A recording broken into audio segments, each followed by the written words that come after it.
A radical, not to say extreme plan to expand the war in Gaza, and signs of distance between Donald Trump and Prime Minister Benjamin Netanyahu. It's unholy. I'm Jonathan Friedland in London. And I'm Yonit Levy in Tel Aviv. Holy, two Jews on the news. An announcement before we begin, just to remind our listeners, London, June 8th. Just be there. It's going to be very cool. Our very first Unholy live event at the Queen Elizabeth Hall. Yuval Noah Harari, historian, author, intellectual, oracle, 2 stars from the entertainment world, actor Andy Nyman, and singer Mira Awad. It's going to be fantastic. My only issue right now is that I don't have the perfect suit, so I will leave Jonathan to do his podcast. I will go and find my perfect Shopping. Suit. Yes. It is important, you know. Suits are important. They are. So you've already revealed something there. You're going to be wearing a suit. I will. That's interesting. Are you surprised? That's a pre-show reveal. Mm-hmm. Okay. I love suits. You know this about me, and I found the only job in the world where this is my obsession has a outlet and an accelerant to my obsession of loving suits. Yeah. What are the other jobs for women that require suits? I'm thinking Secretary of State for the United States in 2016 or so. This gives me options. Thank you. Yeah. Oh, not 2016. Future career trajectory. So you've given, that's the first of many reveals. You've told us something of what you might be wearing, but also the lineup for our big show on the 8th of June in London. We're delighted to say, and this is usually sort of Donald Trump style hype, when you say there's only a very few tickets left. It has almost sold out, this show. Yeah. And there are very, very few tickets left. I think by the time you hear this, it may be too late. So you need to book up for that. Now, lots of news which we're going to get to, especially with our guest, perennial. There's a lot going on. Do you think we should change our podcast name to just There's a Lot Going On? I think that would be popular, I think. That actually could really work. It's a bit late now, isn't it, to be proposing a name change? Perhaps. But yeah, you're right. It's a weekly refrain. There is a lot going on, but I think we had a few things that went on last week, which I think you wanted to sort of close out. I mean, just that I know that a week feels like a year when we're talking about news coming out of this region, and it's very rare that we would go back to a story that we kind of talked about last week that also ended. But I do want to just talk a little bit more about the fires that we discussed last Wednesday in the Jerusalem vicinity. I'll remind our listeners a little bit. There was quite a lot of panic. Thankfully, no serious injuries, but a lot of concern. People evacuated from their houses, escaping their cars on the main highway, the Tel Aviv-Jerusalem highway. And what happened after we recorded, Jonathan, was actually, and please forgive television people for being self-involved, but what happened was that for the first time, our compound, the studios, which are situated in the Judean Hills, right where the fire was raging, had to be evacuated. Now, that never happened before, actually. I mean, there were wars and there were rockets and there were a lot of things going on, but this had never happened before. We had to evacuate the studio, and I anchored the news from a makeshift studio in Herzliya. And there was this moment where Israelis were kind of saying to themselves, what else could happen? The country, I think I wrote this to you, the country burning on Independence Day is a metaphor, one metaphor too many. You kind of want to find the screenwriter of the series Israel and say, listen, this is a little too much. I think you've exaggerated. Let's walk this back a little bit. So that was the feeling last week about this fire. As I said, no one seriously injured. Yes, about 5,000 acres burning, which is bad news for Israel. And the mood, as I said, was kind of like, what else can happen? Ever since we said that and asked that, there's been a teacher's strike and there's been a ballistic missile from Yemen to Ben Gurion Airport. We'll talk about that extensively in our conversation, but that was just a little bit of a feeling that I was left with. I don't blame you, and it is quite true that sometimes the divine scriptwriter is a little on the nose when it comes to events in your neighbourhood. I'll mention something actually from last week. April 2025 marked 25 years since the judgment came down in what's known as the David Irving case. It was the libel trial brought by David Irving against Deborah Lipstadt, who's been a guest on our podcast, a historian who had written a book about Holocaust denial and had named David Irving. He famously sued her for libel. It became this huge event in the early months of 2000, in which the world's media descended on Court 73, as I remember it, in the High Court in London for what was billed as the Holocaust on trial, the truth of the Holocaust. Last week, I had the great privilege of chairing a discussion between the key people involved in that fight against David Irving. Deborah Lipstadt herself, the lawyers, Anthony Julius, also a guest on our podcast, and James Libson, and Sir David Hare, who wrote the screenplay for the movie Denial, all together on a stage, reflecting and remembering that extraordinary case. I had covered it as a reporter. It was there, many times.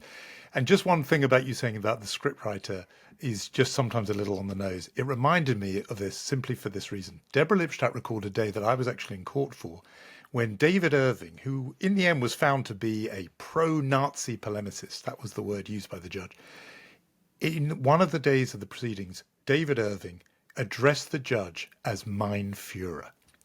It was a slip of the tongue. Instead of saying Your Honor, he said Mein Führer. Apparently I said to Deborah Lipstadt at the time, forget all the content in the trial. That's what's going to be in the newspapers tomorrow. On the panel, Deborah Lipstadt turned to David Hare and said, why did you not include that in the film? It was such an amazing moment. And he said, I thought about it, but I knew if I put that in the movie, no one would believe it. They would all say, well, now you're making stuff up. Yep. Sometimes the scriptwriter for real outstrips the scriptwriter for fiction, and that was one of those examples. So memories of a turning point, really a big moment. I remember at the time thinking that was the end of something. I now fear rather it was the beginning of something. There are lots of David Irvings in our world now, faking news and making stuff up. But it was a very, very big moment here in London, and it was very good to be back with those people 25 years on. So as we are talking about the events of the last week, I thought I would throw in that one. Right. Well, by the way, about writers and fiction and nonfiction, isn't that all of that the inspiration for To Kill the Truth? Nice. Sort of. Nice. Sort of. Reference. Just plugging in Jonathan's books as we talk. Yes. So To Kill Friendly the Truth co-host. by my alter egos. Very, very, very warm and generous co-host, really. And you're allowed to get as many suits as you want if you're saying that. Sam Bourne, my alter ego, wrote a novel called To Kill the Truth, and it was absolutely inspired by the Irving trial and the Irving phenomenon of what if somebody tried to not just doctor the historical record, but to destroy it entirely. And there's a kind of Irving-style character in there. So brilliant callback reference from you there, and very, very generous of you too. We should probably talk about what has been a very, very intense news period. This has been a week in which Gaza was in the headlines and Yemen was in the headlines, and we wanted to just bring in our friend of the pod to discuss all this with. There's a lot to unpack in these past 7 days, so let's just go right into it.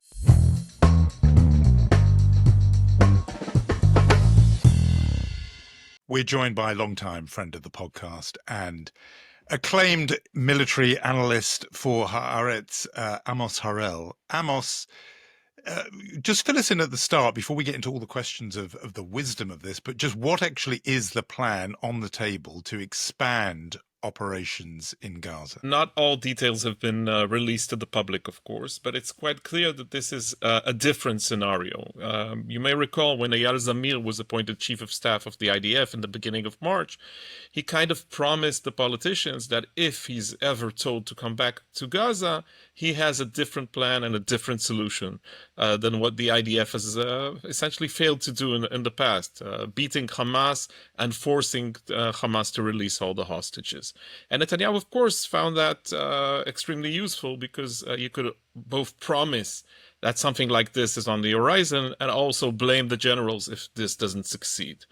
Now, once Israel had decided to stop the ceasefire and resume attacks on Hamas on March 18th, it became quite clear that at one point or another, if the negotiations on the hostage deal are still stuck, there will have to be another move because Hamas did not flinch, and we haven't seen any major changes in Hamas's position or any kind of flexibility regarding their demands for a final hostage deal.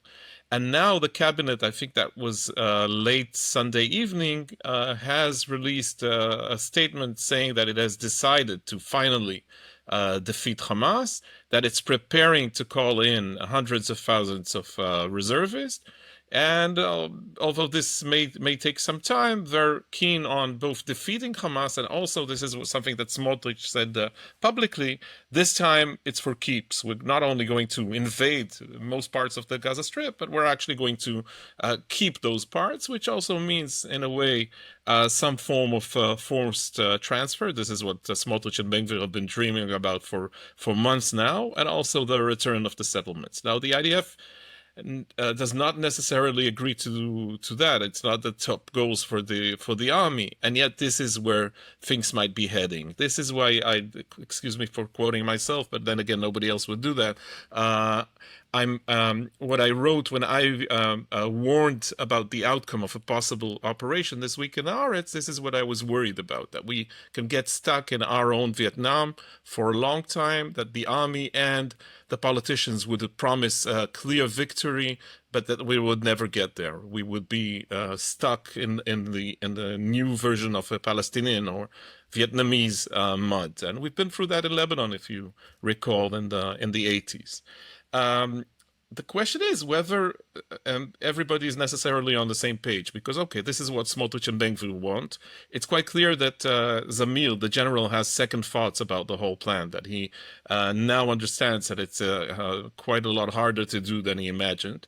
And as usual, we don't know where Bibi is. The fact that he's saying one thing on his strange videos now, interviews with his spokesperson, which is quite a new method of talking to the public, doesn't mean that he actually means what he's saying. So we'll still have to wait and see where this is heading. And just say a word or two on this plan about corralling the population into a very small area and humanitarian aid and so on, because that's obviously got a lot of attention around the world. So they're not giving us the full details, as I said, but they are hinting that this would include, a new operation would include occupying most of the Gaza Strip and then pushing the population, Smotrich has said that publicly, to a small part of the Strip on the southernmost point, the area around Rafah, south of what is now known as the Morag corridor.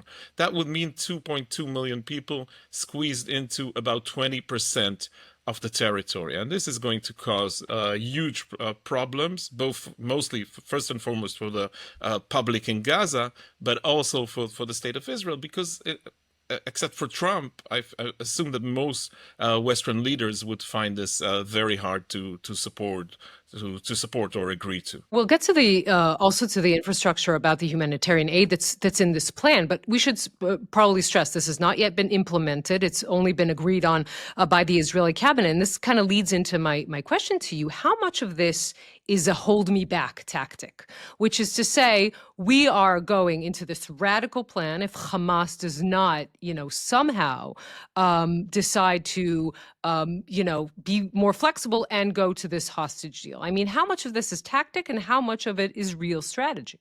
Well, you've been covering those different military operations almost as many years as I have, and we're familiar with the old trick. It's always a sort of game of chicken, and never do you realize in advance where Israel is actually heading. There's always a possibility of escalation while negotiations are held, and usually Netanyahu prefers it that way. You keep all options on the table until the last moment, and then you decide whether by flipping a coin or otherwise. So even now, I assume, I'm pretty sure about the generals, at least most of them, are not too keen on trying this, and actually the possibility of failure is quite terrifying for them. Regarding Netanyahu himself, it's quite evident for me, after following this war for the last 19 months, that it's all about political survival, that the only thing he cares about is maintaining the fire burning. The fire needs to keep burning, because otherwise we'd start discussing what actually happened on October 7th, whether his attempt for a judicial overhaul actually split the country apart and led to this disaster in some way, and what about his corruption trial. All of these discussions are hardly held because we're still stuck in this war for so long. Look at the Channel 12 broadcasts since October 7th. You're still, I think you're broadcasting news since, 2 o'clock in the afternoon, 3 12. o'clock? 12? Okay. So this is the only game in town for a long time. And from Netanyahu's point of view, that's perfectly effective. This is better than the alternatives. You said that Netanyahu prefers this to anything else, but you do have an issue here when your biggest political problem is that the ultra-Orthodox in your coalition want an exemption. You are now, as the Israeli government and the military, calling up reservists for either a third or a fourth round for this expansion of the war. There's a real issue here whether or not reservists will show up because of the trajectory of the war, because of what the hostages are going through, and other questions of these exemptions. So I'm not sure it's such a simple world for him. The more the war actually is prolonged. To begin with, it's his problem, not mine. But it's quite clear that he's stuck in a way. But in order to survive, he needs to continue in this path. It's true that this means a lot of compromises, and it means that he keeps playing between the ultra-Orthodox side, camp in his coalition, which keeps demanding full exemption for their voters, and the ultra-right-wingers like Smotrich and Ben-Gvir who want the war to continue. And it's true that many of the reservists are stuck in between. Some of them vote for the Netanyahu government, others voted for the oppositions. But I think it's true that many of those reservists are having second thoughts about the whole thing. It doesn't mean that they won't show up. In the end, political objection to the goals of the war, I think this would remain a minority among reservists. Even if you don't agree to the war, you still have this commitment, this obligation to the guys, to the people who served with you for the last 10 or 20 years. It's a very hard step to take, announcing I'm no longer serving because I have political reservations, whether it's about the fate of the hostages, about threatening their lives with our military action, or whether it's about the sharing the burden of the service. So I think the most common reason for reservists not to show up would be the fact that this is a war of attrition, that many of those reservists have served for 100, 200, and even more than 300 days, and that they're fed up by now. They still believe in the country. Some of them still believe in the war itself, but some of them are saying, look, I've done my part, time for somebody else to do it. Perhaps somebody who lives in Bnei Brak, for instance. So you've explained to us the political logic for the Prime Minister, why he needs this to continue, the fire to keep burning. Just explain, to the extent there is any, what the military logic or thinking would be of such a plan, given that, as you said, Hamas have not flinched. 18 months of pounding of Gaza has not made Hamas give the Netanyahu the surrender he wants. What do those military planners who support this idea think will be achieved by corralling the population into a tiny portion of the Gaza Strip, the whole population? We haven't got onto the very restricted situation with humanitarian aid. Why do they think, okay, this will be finally the blow that makes Hamas say, okay, we survived till now, but now we're going to wave the white flag? There's an old military saying in Hebrew, I'll try to translate, which says what doesn't work while applying force would work if you apply more force. Now, it's half cynical, of course, but this is the tendency, this is the army's DNA. You need to be taking the initiative. You need to be leading the war and not responding to it. And the generals themselves are frustrated by now because many of them have promised us better results 10 or 12 months ago. And yet even others are probably in support of a full-scale deal, of reaching a hostage deal right now, in spite of the very massive concessions we need to give to the other side in order for this to happen.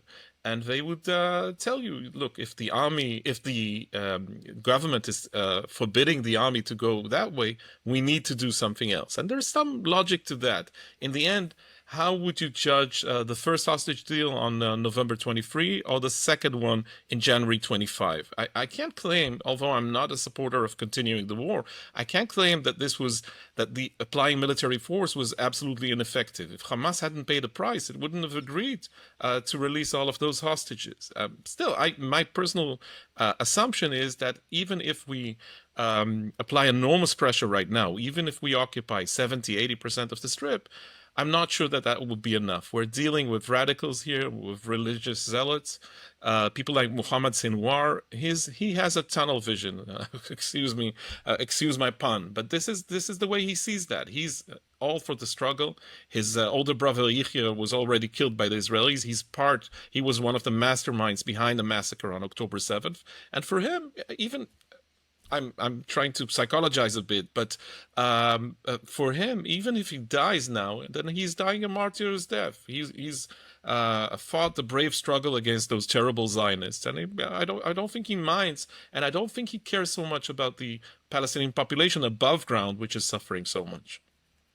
I actually want to pull the thread of what Jonathan is talking about, which is what is the military logic. And when there's another friend of the pod who we all respect very much, Michael Milstein, who is one of Israel's leading experts on Hamas. And what he says, and of course, we're putting the hostage issue aside here because I think that is the only issue that has a very clear time frame. You need to save these people and you need to do it urgently. But what he says is eventually the only thing that will help in this war, this very long war against Hamas, is some sort of occupation, Israeli military occupation. He doesn't mean rebuilding settlements of parts of the Strip, and to having this lasting for years. Is there any logic to that? Of course there is. First of all, there's logic to anything Michael says. And yet we're arguing like Talmudic scholars here about what actually Michael intends. My view, and I spoke to him recently, is that he understands as well that the first and foremost goal of the war by now should be the release of the hostages. Because as we spoke about this in the past, the hostages don't have all the time in the world. The two main goals of the war are not synchronized. And if we wait some more, hoping that in sometime in the future, 3, 5, 6 months, Hamas would cave in, then the question remains, how many hostages would actually remain alive? And we know a lot of them died in captivity. Our colleague Ronen Bergman at the New York Times published 2 months ago that about 41 Israelis died in Hamas captivity. These are very high numbers. Even now, as we talk, there's a debate in the last few days because of what Sarah Netanyahu said, because of what Netanyahu himself said, because of what President Trump said last night. It appears that there are 21 and not 24 live hostages. Now, there is some misunderstanding about the whole issue, and as far as I can tell, this is not about free hostages who died recently. It's more about the possibility that since there was no sign of life, no proof of life in recent months, that the intelligence community in Israel assumes that these people have actually died, perhaps a long time ago, perhaps even on October 7th. And yet the numbers are gradually going down. And it's pretty clear that if the IDF enters most of the Gaza Strip with all its might, there's no way to protect those people. Also, we know from the past, from experience, that actually the guards are actually treating the Israeli hostages much worse whenever there are bombings close to them, whenever there are family members who die, and so on. And I think the lid has been lifted a bit, and most of the hostages who came out actually now speak quite bluntly about their experiences. There's always the case of sexual harassment. Hardly anybody acknowledges the full details of the ordeals they suffered through, and so on. But if you listen carefully, you understand that these people are going through hell. And okay, they're back. They're all saying we can't rest until we know that our brothers there are coming back. But think of the people who remained there, who saw some other hostages be permitted to leave, and were left on their own in those tunnels.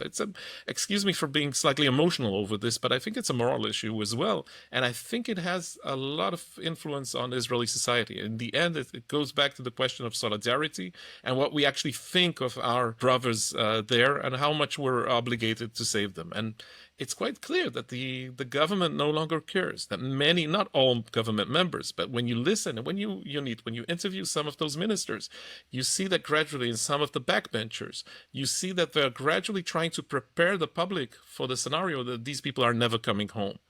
And this is for political reasons, because again, if you ask most of the public and if you ask most of the experts, and including the generals and the security analysts inside the army and Shin Bet and so on, they think that a deal is possible.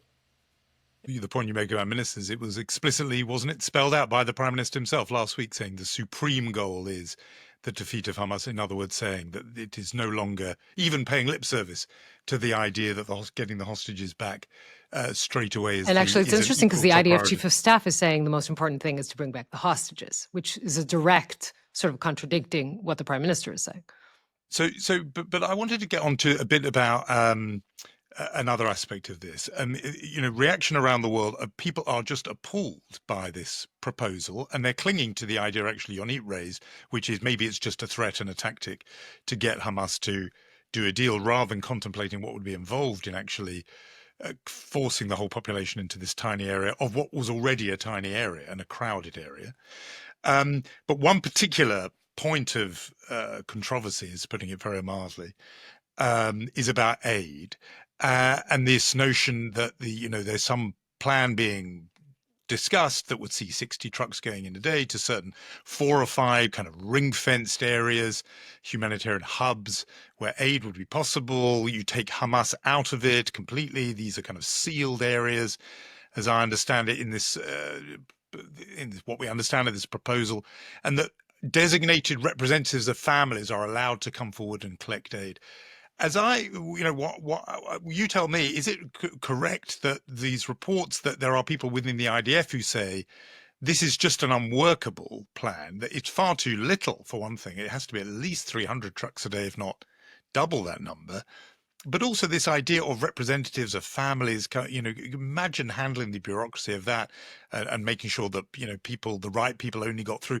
It seems to me a completely unworkable plan, just designed to avoid headlines, given that people are warning of dire famine and starvation in Gaza. But what are you hearing about this, and what's your read of it? So I'm not familiar enough with the final details of the plan. And actually, as we speak, we can tell our listeners a secret that we're conducting this conversation on Thursday afternoon. And President Trump last night hinted that there will be news regarding Gaza. Of course, the first hope among families of the Israeli hostages was that there is some kind of deal in the making.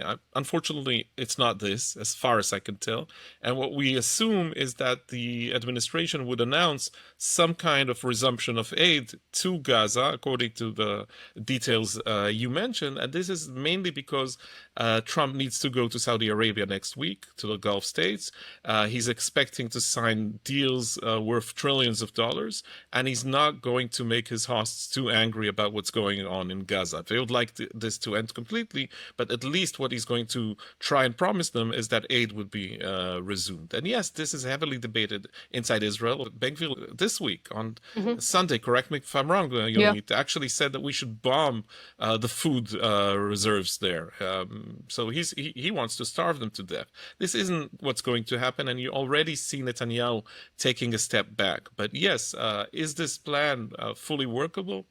I'm really quite doubtful, and we've seen in the past that there have been many problems delivering the aid. We've seen it's quite different than what the international media has described, and we've seen many times Hamas use all kinds of propaganda tricks, showing ill kids, showing people waiting for food, and being desperate about this and so on. While there were other eyewitness accounts and information saying that Hamas, in fact, was controlling a lot of the supply. But this is different. This is 2 months later, after the aid has been stopped, and if the plan comes through, then what we'll see is, as you said, we'll see forced evacuation of most Gaza Strip residents to a very small area. And if these are the conditions that we begin with, then I think a disaster may lay ahead of us. We're talking, as you said before, we know what President Trump's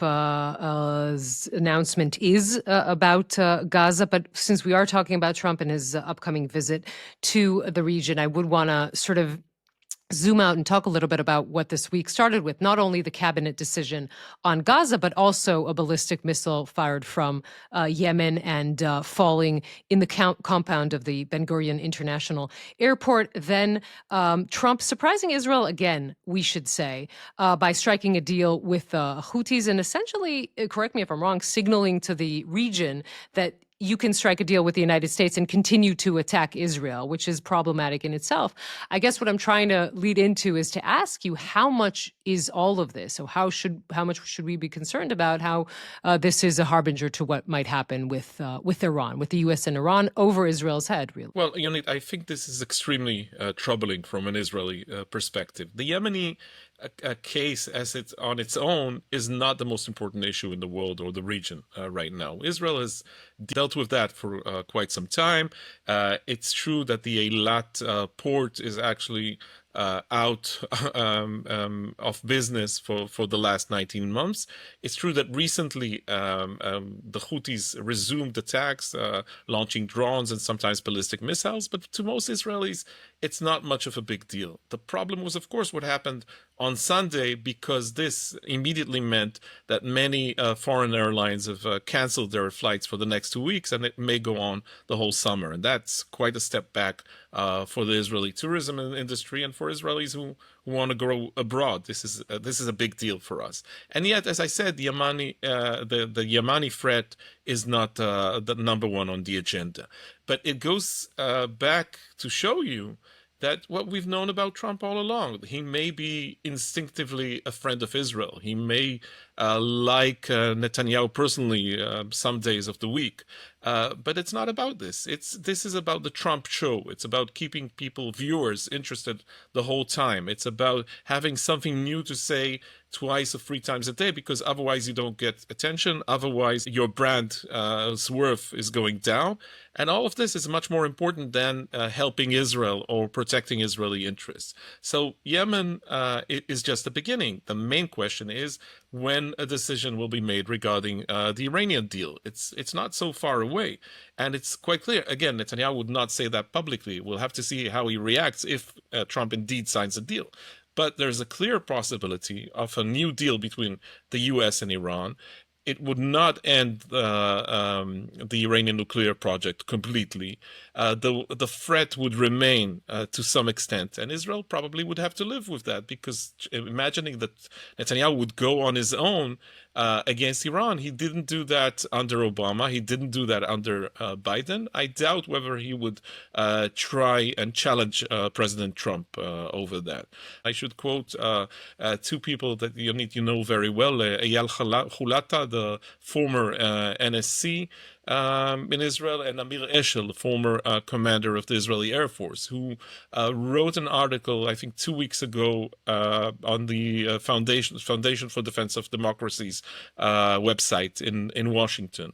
And they said, their headline said, the road to Tehran is open. They claim that actually the conditions now for an Israeli strike have never been better because of what Israel did last October while destroying the strategic anti-aircraft Russian systems around Tehran and around the nuclear sites. So theoretically, Israel is actually more prepared than it was in the past to strike. And we do know, mostly from the international media, that the military preparations are being made for a long time. Will Netanyahu actually make a decision to strike under these circumstances with Trump saying, no, it's a red light? I doubt it. Netanyahu, in the end, we've said that in the past, he's the sum of all his fears. It's true that he wants to be remembered as the great protector. Will he risk it fighting Trump directly? I find it hard to imagine again, but we've seen the limits of my imagination in the past. It just makes me wonder whether anybody there, at the sight of an American president who Netanyahu had put all his chips on, now cutting separate deals and being prepared. You know, we always said he's transactional. He's doing that now. He's made his separate side deal with the Houthis, it seems, as you've just been talking about. He could do that with Iran.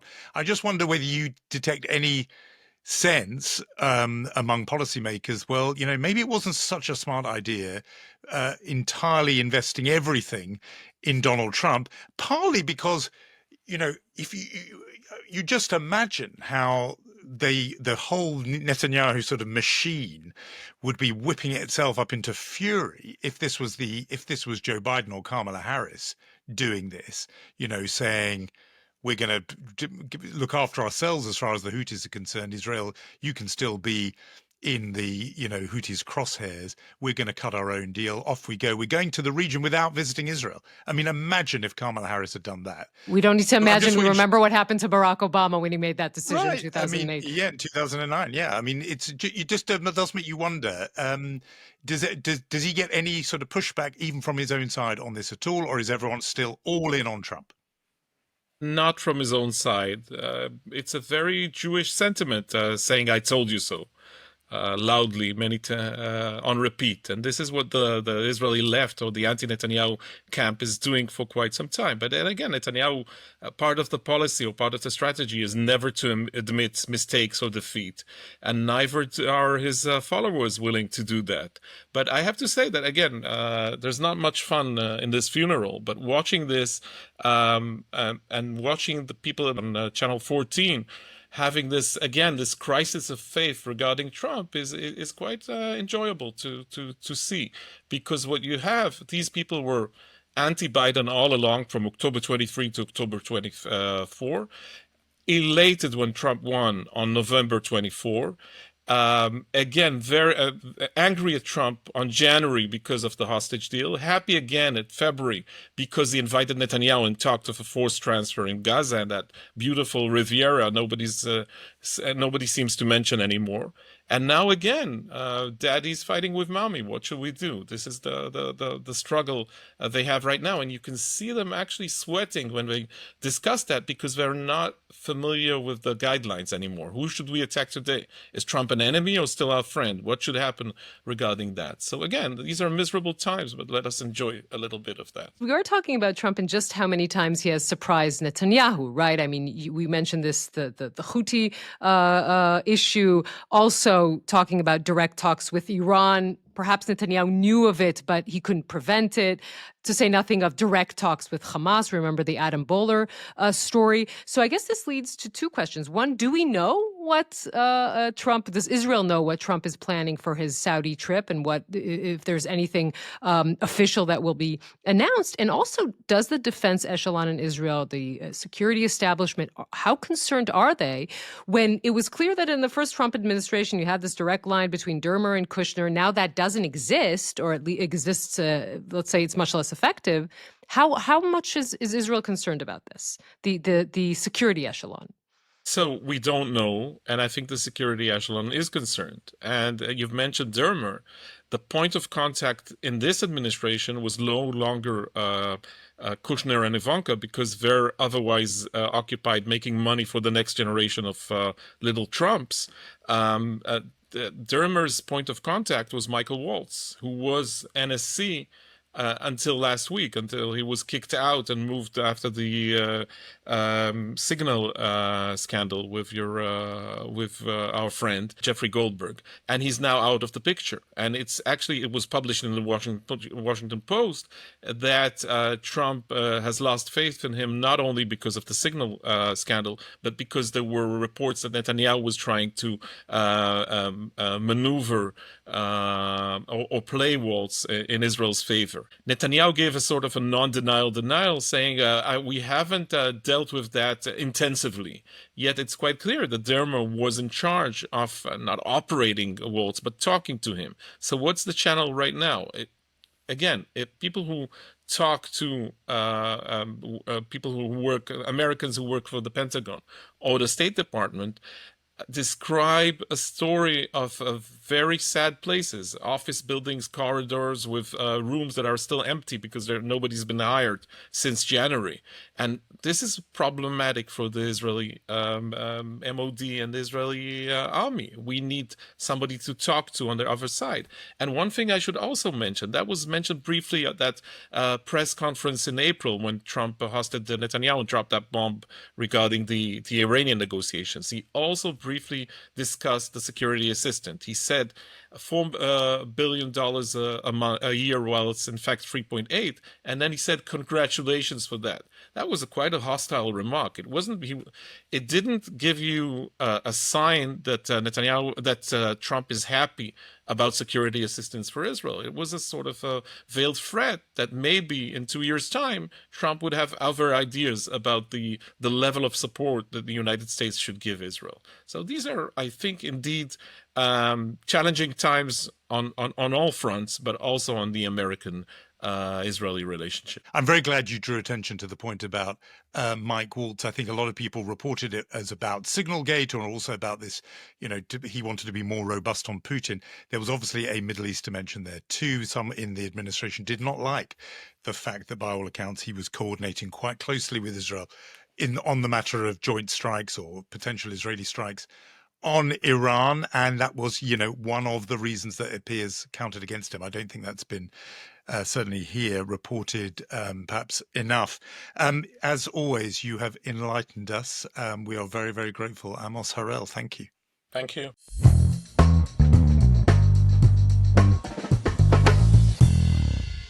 I want to do something that isn't talking about the war or ballistic missiles from Yemen, but rather a conversation about a cultural recommendation from you and me. What do you think? Is that a good idea?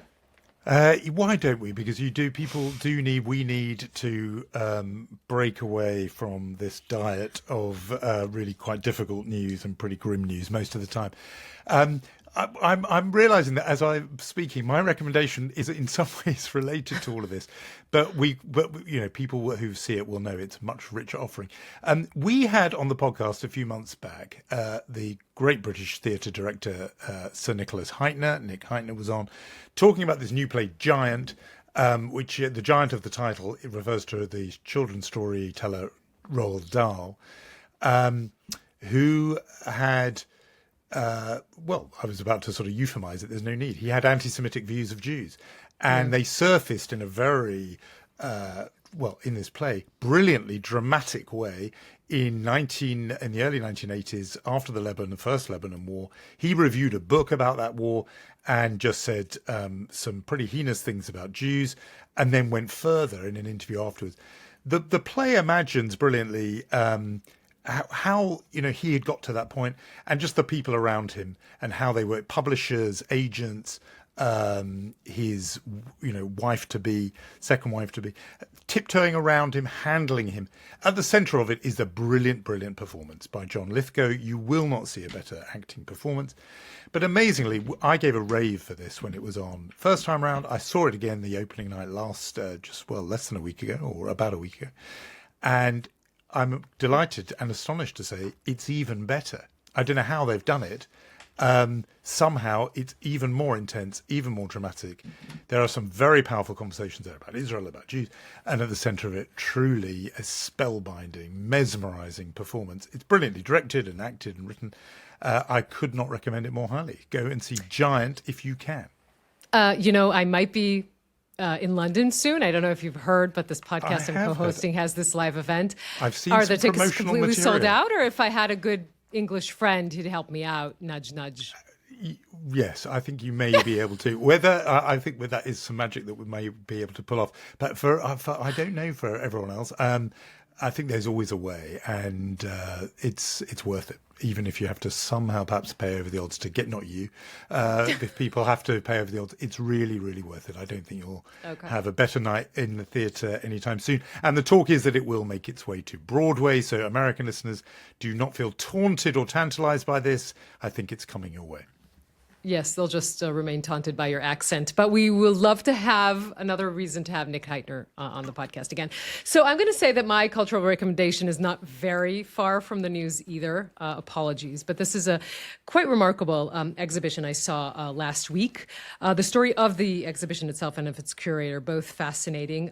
It's called Shoah October 7th, 23, and it's curated it's mainly Israeli artists and the art they made after October 7th. Some of it is art from before, but incredibly relevant. And the curator is Simon Durbin. He was actually the right-hand man for Banksy for many years. And that in itself is really interesting because we know his views on Israel. Simon's are very different. He volunteered in a kibbutz, Kibbutz Magen, which is actually very close to the Gaza border when he was 18. He's now in the process of making Aliyah again, and he's the one who gathered all these very talented Israeli artists together. I have to say that just to walk through this, and it's not it does have its disturbing moments and its comforting moments for sure, but the thought that you have not only is this pool of talent of Israeli artists, but also when is the point where trauma becomes art? And I think that, for example, after 9/11, it took longer for American artists to perhaps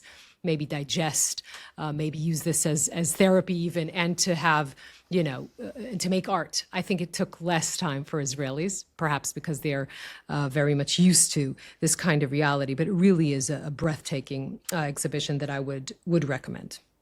Yeah, and what you mentioned, the story behind the story, Banksy, obviously, a very vocal critic of Israel. I think he supports the sort of BDS campaign. The idea that his partner in the art world was somebody who is now making Aliyah, emigrating to Israel. An amazing twist on events. So look, 2 recommendations from us. We're going to get to our awards. Crowded field, I think, in the Chutzpah realm.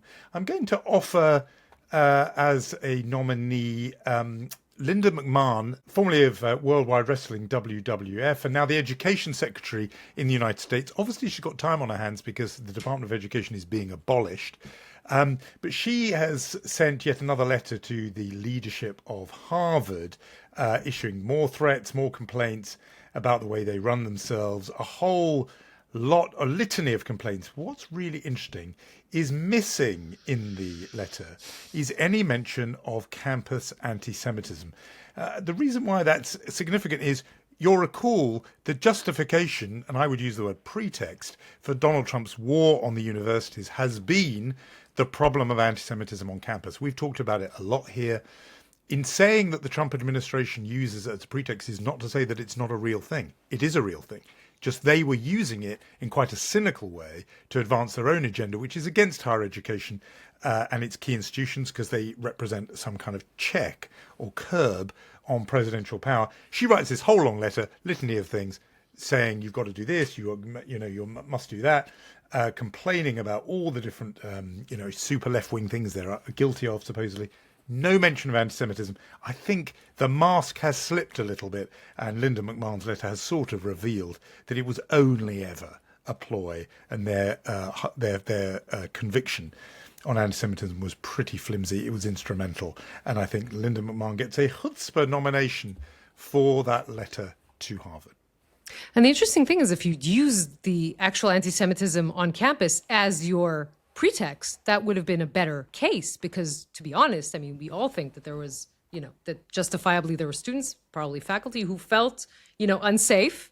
And again, if you're using or you're writing about that, that would actually perhaps be a stronger case. But that's just... Although probably not a strong case to start cutting funds to, the biochemistry department or whatever. Yeah. But no, there was something to be said on anti-Semitism, but they're not saying it. They are instead... you going on all their usual sort of favourite hobby horses. Yeah, so we haven't, I think, mentioned Bezalel Smotrich, the finance minister, enough in this episode. So we wanted to correct those wrongs in our chutzpah department. Last week at the torch lighting ceremony after Emily Damari, who we had a special message from her last week on our podcast for unholy listeners, he looked at, she was lighting the torch, and he wrote, he was very moved by her and how much bravery and how much power and how much spirit.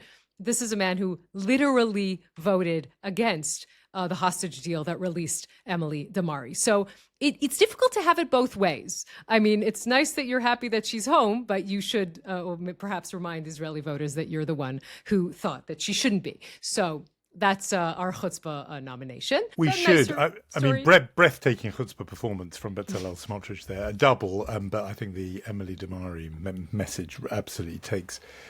the biscuit. Before we get to our mention nominee, Takes you've the got biscuit? one. Is that the British version of Take the Cake? Yes, it is.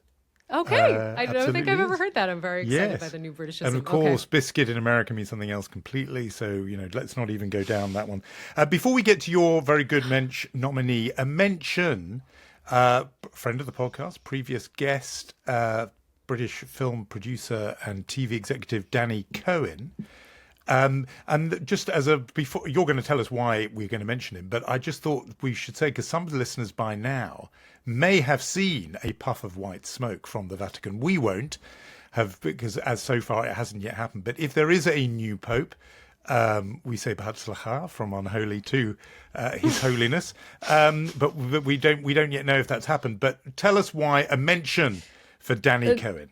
So I found this so interesting how there was this, I think it was a headline in Politico, the cardinals are watching conclave for guidance on the actual conclave on how to vote. The film was produced by Danny, and it just, it's heartwarming to think that such a prominent Jewish producer produced the film that now all cardinals are watching to show them as a guide, to have this guide on how to, vote for and choose the next pope. It's slightly up there with Jews writing Christmas carols, isn't it? White Christmas by Irving Berlin. It's got something of that in it.